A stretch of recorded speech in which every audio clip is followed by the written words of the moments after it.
Did you know a village teacher's son became Indonesia's most feared corruption judge and survived multiple assassination attempts?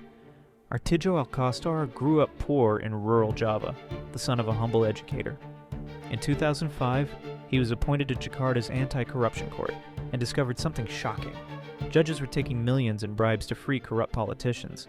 He faced an impossible choice: accept the money and secure his family's future, or risk everything for justice. The temptation was enormous. One bribe could pay for his children's education for decades. Instead, he chose integrity. He began prosecuting governors and ministers, sending them to prison one by one. Armed guards surrounded his courtroom as death threats poured in. Bombers targeted his home. Surveillance teams followed his children to school. But he never backed down. His courage transformed Indonesia's entire legal system and earned him international recognition.